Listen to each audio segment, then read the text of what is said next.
Такой контактный зоопарк я еще не видела. По всей территории гуляют ламы, альпаки, козочки, и они совершенно не боятся людей. С ними можно обняться, погладить и просто постоять рядом. Есть вольеры с белками и енотами, куда тоже можно зайти, и это отдельный восторг.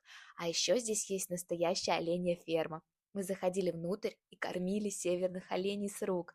Кстати, для желающих есть катание на верблюде и лошадях.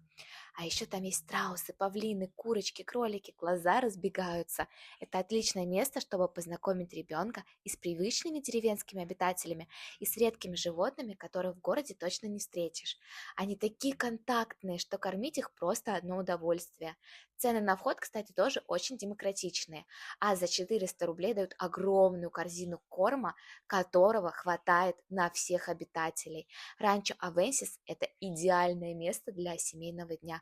Атмосфера очень добрая, легкая и живая.